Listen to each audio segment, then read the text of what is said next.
Someone asks you for a favor, you're already drowning, and on top of that, your calendar is basically a crime scene, and before your brain even has a chance to check in, your mouth already says the word. Sure, you smile, you nod, you even add no problem, which is fascinating because it is very much a problem.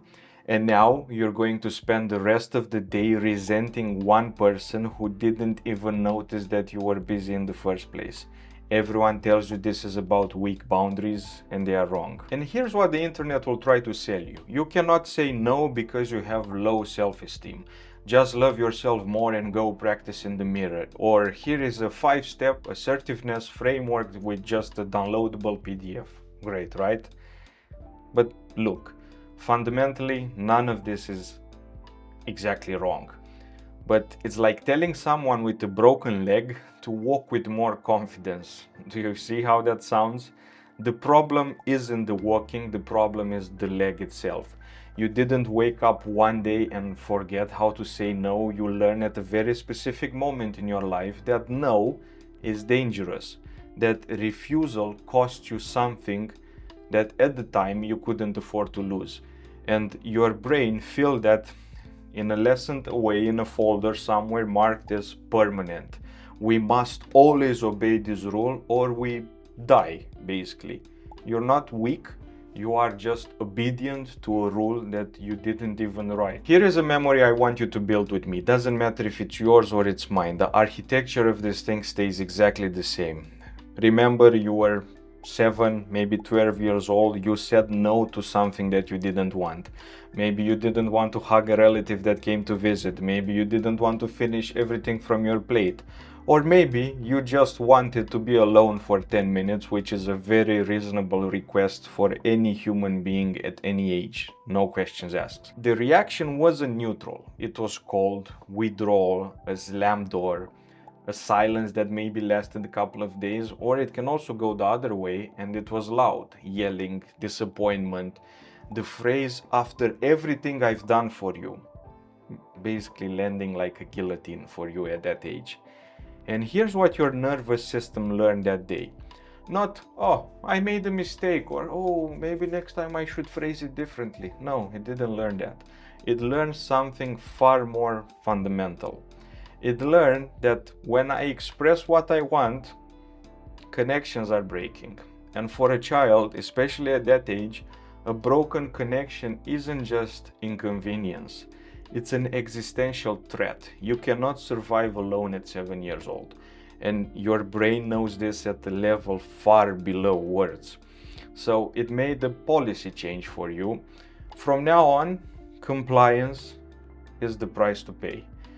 Say yes, smile, swallow it, everything just to stay safe. But here's where this whole thing gets really weird. You said yes at 3 p.m. and by 11 p.m. you're laying in your bed staring at the ceiling and you are furious.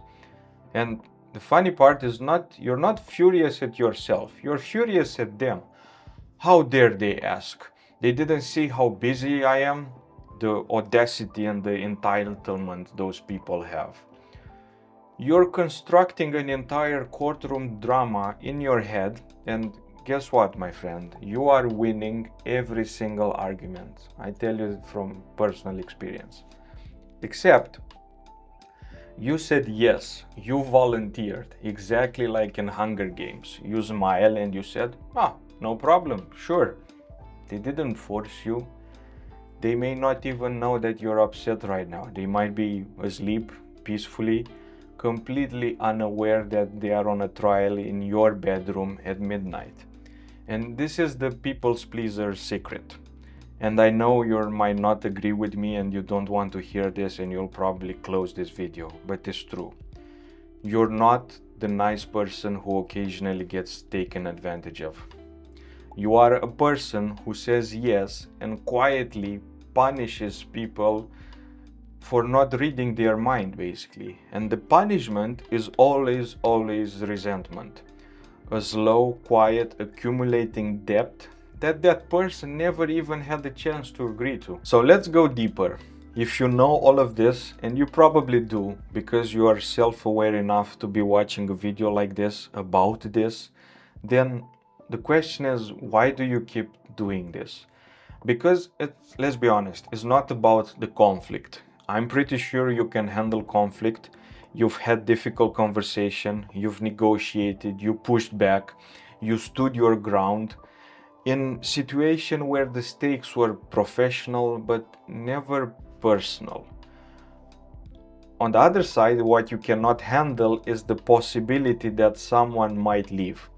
That is the real mathematics that is happening under the hood or behind the curtain. Every request is secretly a test. If I say no, will they still want to be around me? If I'm not useful, am I still lovable? If I am not performing, do I disappear? I know this because I keep asking these questions to myself. You didn't learn this in a meeting. You learned this for the very first time when love was withdrawn as a punishment.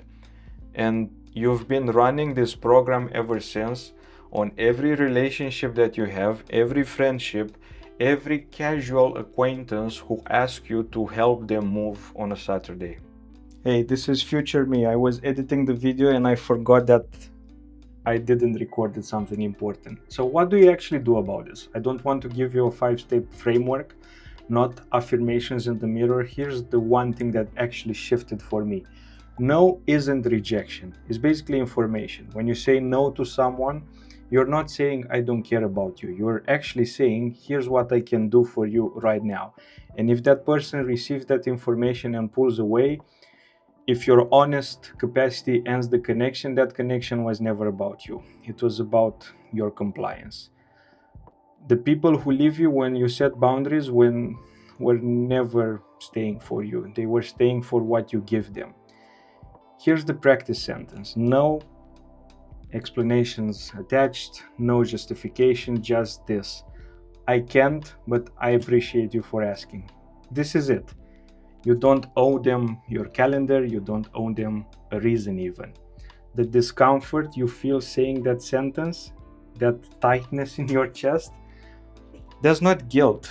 That's basically your nervous system running a program from when you were 7 years old or maybe 12, but you're not 7 anymore. Now back to the video. By the way, my name is Mihnea, I'm an engineer and I make videos like this because I am fascinated by how people actually work.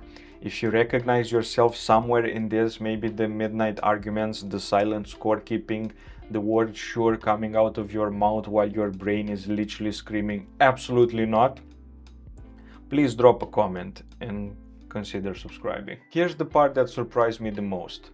When you start saying no, something unexpected happens. People don't all of a sudden hate you, they will actually start to respect you more. And don't get me wrong, there will be some that will take it personally because up until now they were taking advantage of your kind nature. And it will sting for you, for sure it will. But here's the thing about that sting, it's not a loss. I want you to actively reframe this. It's your nervous system recalibrating, updating its database, its requirements, learning for the very first time that connection doesn't break when you simply tell the truth, when you don't want to do something. The people who stay, they want to stay for you, not your output, not your availability, not your exhausted and resentful yes. They just want you. And I think that's a very different kind of relationship to build your life around it, and is for sure worth it. If any of this landed with you, please consider subscribing. Until then, please take care of yourself. I want you to say no more to your close ones and maybe even to your boss. If I think about it, maybe especially to your boss. I really mean that. See you next time. Bye bye.